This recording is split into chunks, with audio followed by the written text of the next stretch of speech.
अस्सलाम वालेकुम स्टूडेंट्स। आज का जो हमारा टॉपिक है वह कंप्यूटर साइंस क्लास 10 का यूनिट नंबर 3 कंडीशनल लॉजिक।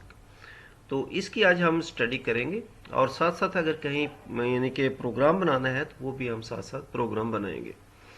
तो ये है कंडीशनल लॉजिक। कंडीशनल लॉजिक में सबसे पहले हम इस यूनिट का इंट्रोडक्शन करेंगे कि इसमें हम किस किस सिलेबस को कवर करेंगे और इस यूनिट में हम क्या क्या चीज़ें पढ़ेंगे, और इस यूनिट को पढ़ने के बाद स्टूडेंट जो हैं वो किस यानी कि काबिल हो जाएंगे कि वो क्या जान सकेंगे इस बारे में, प्रोग्रामिंग सी की लैंग्वेज के बारे में। Students learning outcomes after completing this units students will be able to, कि इस स्टूडेंट यानी कि चैप्टर को पढ़ने के बाद जो है स्टूडेंट्स क्या जान सकेंगे, वो ये डिफाइन कर सकेंगे कि कंट्रोल स्टेटमेंट क्या है और सिलेक्शन स्टेटमेंट क्या है, और इसके अलावा वो ये जान सकेंगे कि इफ स्टेटमेंट और इफ एल्स स्टेटमेंट्स में दोनों में क्या फ़र्क है और इनका स्ट्रक्चर्स क्या है। इसके अलावा यानी कि जो है लास्ट में हम ये पढ़ सकेंगे use the nested selection structures. और सी लैंग्वेज में ये किस पर्पस के लिए, एक्चुअली तो लफ्जी मैंने जो नेस्टेड का लफ्ज है ये परिंदे के घोंसले को यानी कि कहा जाता है। तो ये इसके बारे में हम यानी कि जो है सी लैंग्वेज में ये किस पर्पस के लिए ये यूज होता है, यूज नेस्टेड सिलेक्शन स्ट्रक्चर्स। तो इसके बाद हम इस यूनिट का इंट्रोडक्शन करते हैं कि इस यूनिट्स में क्या हम पढ़ेंगे। सबसे पहले तो जैसे कि हम पहले जिक्र कर चुके हैं कि इफ और इफ एल्स, इफ किस लिए लगती है, इफ जो है किसी कंडीशन को जाहिर करती है कि मसलन सपोज मैं एक फिक्रा बोलता हूं, अगर वो यहां आता तो मैं लाहौर जाता। इसका मतलब यह है कि अगर वो शख्स यहां नहीं आएगा तो मैं लाहौर नहीं जाऊंगा। तो इसी तरह ये इफ स्टेटमेंट्स है।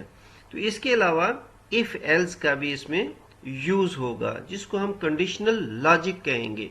तो सबसे पहले हम इसकी स्टडी करते हैं। In our daily life we often do certain task depending upon the situation.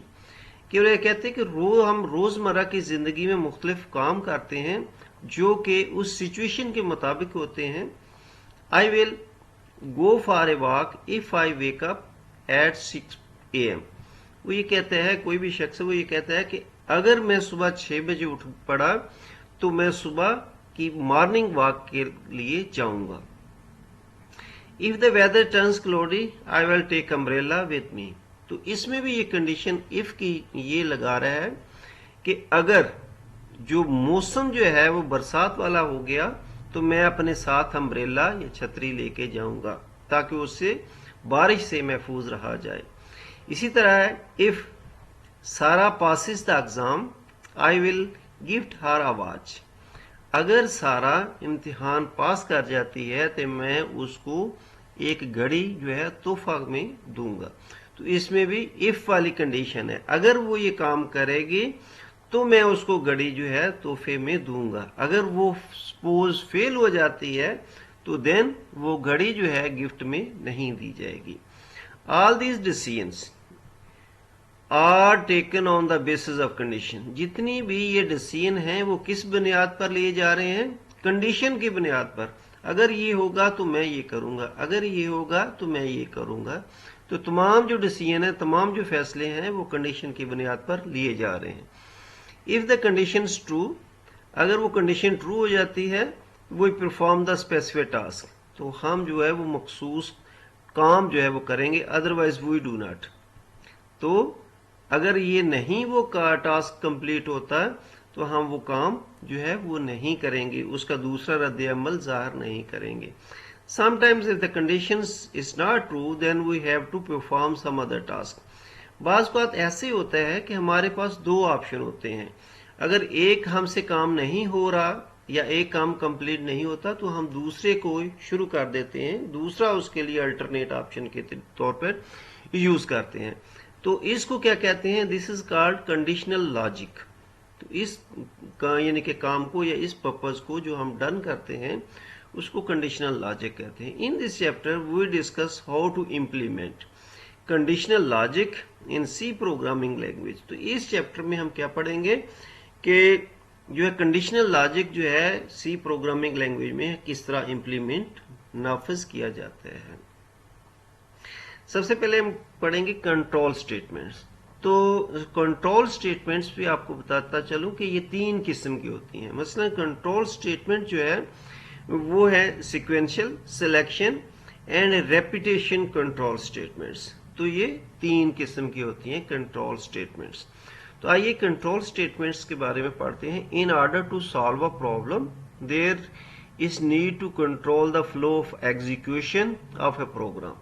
ठीक है, किसी भी प्रॉब्लम को सॉल्व करने के लिए हमें क्या जरूरत होती है, एक सीक्वेंस होना चाहिए जिसमें यानी कि जो है वो उसको फॉलो करके उसको सॉल्व किया जा सके उस प्रॉब्लम को। Sometimes we need to execute one set of instruction if a particular condition is true. तो ये कैसे वो कहते हैं कि यानी कि बाज़ को ऐसी होते हैं कि हम एक सेट ऑफ इंस्ट्रक्शन जो कि हदायत का मजमू होता है उसको फॉलो करते हैं अगर हमारी एक कंडीशन जो है वो सच हो, ट्रू हो, and another set of instruction if the condition is false. अगर एक ट्रू हो जाती है तो उसको फॉलो करते हैं, अगर वो नहीं होती तो हम दूसरे, अगर वो कंडीशन फॉल्स हो जाती है तो हम दूसरी जो है सेट ऑफ इंस्ट्रक्शन को फॉलो करते हैं। More over sometimes we need to repeat a set of statements for a number of times। बाज़ का तो ऐसे होता है कि हम एक ही सेट ऑफ स्टेटमेंट्स को बार बार रिपीट करते हैं एक प्रॉब्लम को सॉल्व करने के लिए। We can control the flow of program execution through control statement. तो हम किस किस तरह एग्जीक्यूशन जो है प्रोग्राम की कंट्रोल करते हैं तो उसको कहते हैं कंट्रोल स्टेटमेंट्स। तो ये जैसे कि मैं पहले जिक्र कर चुका हूं, तो ये 3 किस्म की कंट्रोल स्टेटमेंट्स हैं सी लैंग्वेज में। तो वो कौन कौन सी हैं? नंबर 1 है सीक्वेंशियल, सिलेक्शन एंड रेपिटेशन। तो सीक्वेंशियल कंट्रोल जो है वो क्या होती है? Sequential control is the default control structure in C language.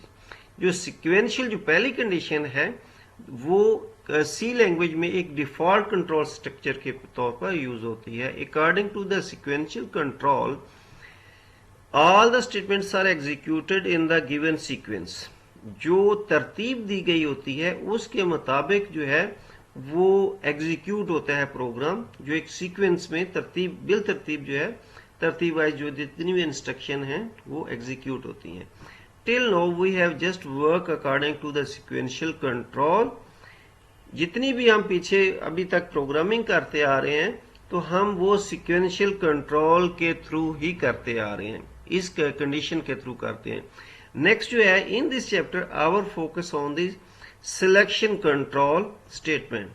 तो इस जो है ऑनवर्ड जो है हम किस पर अमल करेंगे, वो है सिलेक्शन स्टेटमेंट्स। तो सिलेक्शन स्टेटमेंट्स भी जैसे यानी कि जो है वो 2 तरह की होती हैं। नंबर 1 होती है इफ स्टेटमेंट्स और दूसरी होती है इफ एल्स स्टेटमेंट्स। तो इस जो है यानी कि लेक्चर में मैं इफ स्टेटमेंट पर ज्यादा फोकस करूंगा, इफ एल्स स्टेटमेंट्स के पर हम बाद में जो है डिस्कस करेंगे। The statements which helps us to decide which statement should be executed next.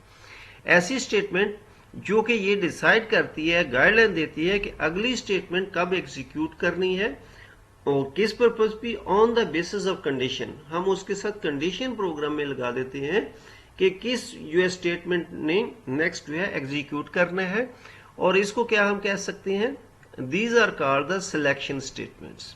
क्योंकि इसमें डिसीजन कर दिया जाता है कि किस स्टेटमेंट्स में कब एग्जीक्यूट करना है और इसके साथ कंडीशन लगा दी जाती है, तो इसको हम कहेंगे सिलेक्शन स्टेटमेंट्स। जैसा कि मैं पहले जिक्र कर चुका हूं, ये कितनी किस्म की होती हैं?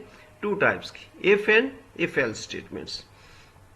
तो इसमें हम डिस्कस करेंगे इफ स्टेटमेंट्स के बारे में। इफ स्टेटमेंट हम किस तरह फॉलो करेंगे? तो इफ जो है ये इसको हम कंडीशन, जैसे कि मैं इंट्रोडक्शन में बात कर चुका हूं कि इफ जो है कंडीशन की सूरत में होता है, अगर ये काम होगा तो दूसरा काम कंप्लीट होगा, अगर एक काम कंप्लीट नहीं होगा तो दूसरा काम भी नहीं होगा।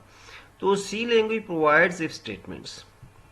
सी लैंग्वेज जो है इफ स्टेटमेंट प्रोवाइड करती है in which we specify a condition, जिसमें हम एक कंडीशन को स्पेसिफाई कर and associate a code to it, और उसके साथ एक कोड जो है मुंसलिक कर देते हैं। The code gets executed if the specific condition turns out to be true. तो ये जो है वो जो कोड है उसी सूरत में एग्जीक्यूट करता है अगर जो कंडीशन ट्रू हो। अगर कंडीशन फॉल्स होती है तो वो कोड जो है वो एग्जीक्यूट नहीं करेगा, otherwise the code does not get executed. तो structure of the if statements, if statement का स्ट्रक्चर क्या है? If statement has the following structure in C language, ये इफ और इसके साथ कंडीशंस और ये जो है एसोसिएटेड कोड, तो ये जो है इसमें एसोसिएट कोड। इसका हम नेक्स्ट ब्रीफली इसका पढ़ते हैं। Here is a brief description in different components involved in the general structure of if statements. तो वो कौन से हैं? इन the given structure if is a keywords that is followed by condition inside the parenthesis. जो if जो है वो क्या कहते हैं? फॉरवर्ड करता है, ये कीवर्ड है जो कि फॉरवर्ड करता है, जो कि पैरेंथेसिस के अंदर जो इंस्ट्रक्शन है उनको फॉलो करता है। A condition could be of any valid expression including arithmetic expression. इसमें कितनी एक्सप्रेशन है? जैसे कि हम पहले भी जिक्र कर चुके हैं, 3 एक्सप्रेशन हैं। Arithmetic expression, relational expression and logical expression और द कॉम्बिनेशन ऑफ दीज। तो ये कौन सी यानी कि कंडीशन, जैसे कि 3 है और 3 में से या इनमें से इनकी कॉम्बिनेशन से जो कंडीशन एक्सप्रेशन बनती है उसको हम फॉलो करेंगे। Here are a few examples of valid expression that can be used as conditions. तो ये उसने थोड़ी सी एग्जांपल के तौर पर एक्सप्रेशन दी गई हैं और जिसको हम फॉलो करेंगे। मसलन ए जो है 5 है जो ट्रू है, 5 प्लस 4 9 है, ट्रू है। 5 माइनस 5 0 जो कि फॉल्स है। इसी तरह 5 ग्रेटर देन 4 ट्रू है। 5 इक्वल टू 4 ये फॉल्स है। 4 ये देखिए यहां जो है नॉट की कंडीशन लगी है, नॉट 4 ग्रेटर देन 5, तो ये ट्रू आएगा। इसी तरह ये जो है एंड में अगर दोनों कंडीशन सही हो तो वो ट्रू होता है, अगर उनमें से एक सही हो एक गलत हो तो ये फॉल्स होगा। इसी तरह और में जो है दोनों में से एक कंडीशन जो है स्टेटमेंट सही हो तो वो ट्रू काउंट होता है। तो ये यानी कि इसमें थी एक्सप्रेशन के बारे में। ये इसका जिस तरह है, any expression that has a non zero value calculated and true is true the expression A and be above the to produce a true value but in expression C produce a false value। ये जितनी भी यानी कि हमने ऊपर यानी कि up to ए से लेकर एच तक लिखा है उसके बारे में ये यानी कि ट्रू और फॉल्स की एक्सप्रेशन जो है वो बता रहा है। इसके बाद है एसोसिएटेड कोड। क्या होता है इसके बारे में यह है, the associate code is any valid C language sets of statements, it may contains one or more statements. तो जो कि एक या एक से ज्यादा जो है स्टेटमेंट्स को वो होल्ड कर सकता है एसोसिएटेड कोड जो है।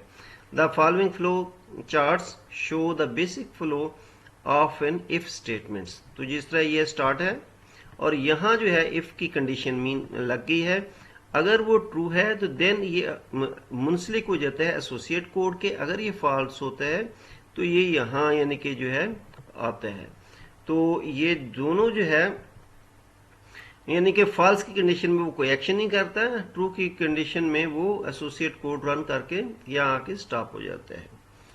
तो इसमें जो नेक्स्ट है, if we want to associate more than one statement to an if statement, अगर हम इफ स्टेटमेंट के एक से ज्यादा इफ स्टेटमेंट लगेंगे तो इसको क्या हम करेंगे, वो करली ब्रैकेट्स में उसको इनक्लोज करेंगे, उसके अंदर स्टेटमेंट लिखेंगे, तो तब वो जो है वो एग्जीक्यूट होगा। अगर हम उसको ब्लॉक्स भी कहते हैं, करली ब्रैकेट्स भी कहते हैं, कि अगर हम उसको पैरेंथेसिस भी कहते हैं, अगर हम उसके साथ सिर्फ एक ही लगाएंगे तो वो सिंगल स्टेटमेंट को एग्जीक्यूट करेगा इफ स्टेटमेंट्स में। Then they have need to be enclosed inside block या पैरेंथेसिस या curly brackets. But if we want to associate only one statement, अगर हम सिर्फ एक ही स्टेटमेंट को एसोसिएट करते हैं, then although it may be enclosed inside this but it is not mandatory, लेकिन ये लाजमी नहीं है। It is demonstrated through the following example।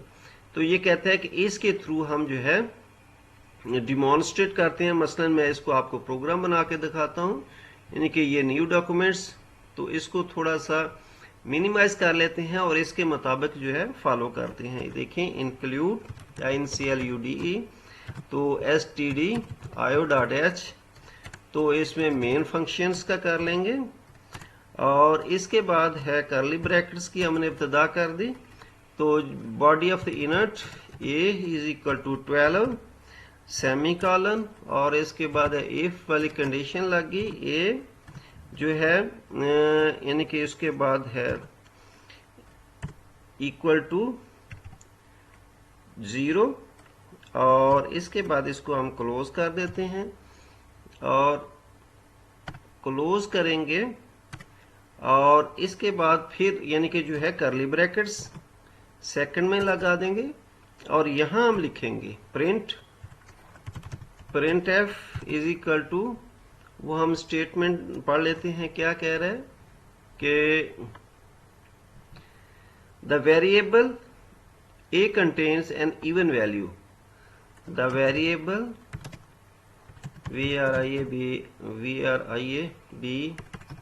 variable a contains even value, तो ये हम इसका करेंगे और यहाँ इसको सेमी कॉलन से कर देंगे। इसके बाद फिर प्रिंट एफ, तो इसको फिर हम लिखेंगे और इसमें क्या स्टेटमेंट है, you are doing a great job, you are doing a great job, great GREAT great job. तो ये भी हम इसको सेमी कॉलन से इनक्लोज करते हैं और ये इसको हम अब हम इसका देखें आउटपुट देखते हैं, एग्जीक्यूट। तो हम यहाँ ये मांग रहे हैं, हम लिख लेते हैं एग्जाम्पल 1 के नाम से इसको करते हैं, ओके। तो ऑलरेडी एग्जिट कहते हैं इसको, हम फर्ज किया कोई और 10 लिख देते हैं ताकि हमने जस्ट इसको रन करना है। तो इसको अब इसके बाद हम रन कराएंगे। ये देखें, ये इसका जो आउटपुट इसने दिया है वही है, the variable a contains even value, you are doing a great job. तो ये हमने हमारा आउटपुट आ गया इसके साथ। अब जो है नेक्स्ट, जिस तरह ये आउटपुट दिया इसी तरह इसने है, because when the value 12 is divided by 2 it gives a remainder equal to 0, so the condition inside the parenthesis is true. तो as both the print of statements inside this, curly brackets के अंदर थी, जिस तरह दो if statement जो थी हमने 2 करली ब्रैकेट डाली थी block, so both the statements get executed. Now look at the following examples. अब हम देखते हैं, यहां भी हम लगाते हैं, लेकिन हम जो है यहाँ वहां आपने देखा बॉडी में 2 करली ब्रैकेट्स थी, 2 के अंदर हमने इनको यानी कि इसको किया था और ये दोनों ही प्रिंट एफ की स्टेटमेंट उन्होंने प्रिंट कर दी। लेकिन अब हम यहाँ देखते हैं, हम जो है सिंगल को करेंगे करली ब्रैकेट्स में, तो देखिए एक का जो है लास्ट वाले को पड़ेगा, वो दूसरे को नहीं पड़ेगा। तो इसी तरह आप देखते हैं, हम इसको दोबारा उसमें जाते हैं और इसका इसी में अमेंडमेंट कर लेते हैं। तो सपोज इनट जो है वो हम ले लेते हैं 4 है, इसको 4 बना दिया और इसके बाद जो है इनट फिर b जो है इक्वल टू 5 और सेमी कॉलन, और if a greater than, if a जो है वो हम हटा देंगे ग्रेटर देन b। तो ये इसके बाद ये हम इसका खत्म कर देते हैं। तो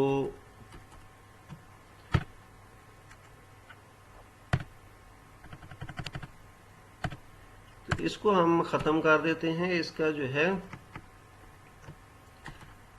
सपोज इसको हमने कट किया और इसको ख़त्म कर दिया, ये करली ब्रैकेट्स दोबारा लगा लेते हैं, तो इसको पेस्ट कर देते हैं यहाँ और यहाँ जो है हम लिख देते हैं प्रिंट एफ की स्टेटमेंट। प्रिंट एफ में क्या है, द वैल्यू ऑफ, इसका हम देख लेते हैं, the value of a is greater than b, a is GREAT greater than THAN than b, तो वो देख लेंगे हम। तो इसमें यहाँ जो है सेमीकोलन लगा दिया, सेमीकोलन। इसके बाद दूसरा है प्रिंट एफ। हम ये एक्चुअली दिखाना चाहते हैं कि जो विदाउट करली ब्रैकेट्स डबल, तो ये स्टेटमेंट एक ही शो करेगी, दोनों को नहीं शो करेगी। तो इसमें जो है हम लिखते हैं you are doing a great job, you are doing a great job, you are doing a great job. तो ये इसको यहां से क्लोज किया और सेमीकोलन लगाया। तो इसको हम एग्जीक्यूट करेंगे, कंपाइल करने के बाद इसको हम रन किया। तो ये देखें इसने students you are doing a great job से ओनली वन स्टेटमेंट को पढ़ा, इसने इस ऊपर वाली स्टेटमेंट को इसने नहीं लिया। तो इसका ये मतलब हुआ कि हमको ये डबल करली ब्रैकेट्स डालनी थी, तो ये इसने फिर दोनों स्टेटमेंट में पढ़ता, जिस तरह के ये हम ऊपर कर चुके हैं। कहते हैं as the condition in the if the parenthesis is false and the statements following if statements are not inside the blocks, so only second statement is executed। जैसा कि मैं पहले जिक्र कर चुका हूं कि जो है अगर वो ब्लॉक या करली ब्रैकेट्स के अंदर नहीं है तो एक ही स्टेटमेंट को वो एग्जीक्यूट करेगा। Because without a block only one statement is considered to be associated with if statements। ठीक है, यूजिंग यानी कि ये था आज का हमारा टॉपिक। स्टूडेंट्स इसको लाइक करें, शेयर करें और सब्सक्राइब करें। ओके, इंशाल्लाह हाजिर होंगे अगले वीडियो के साथ।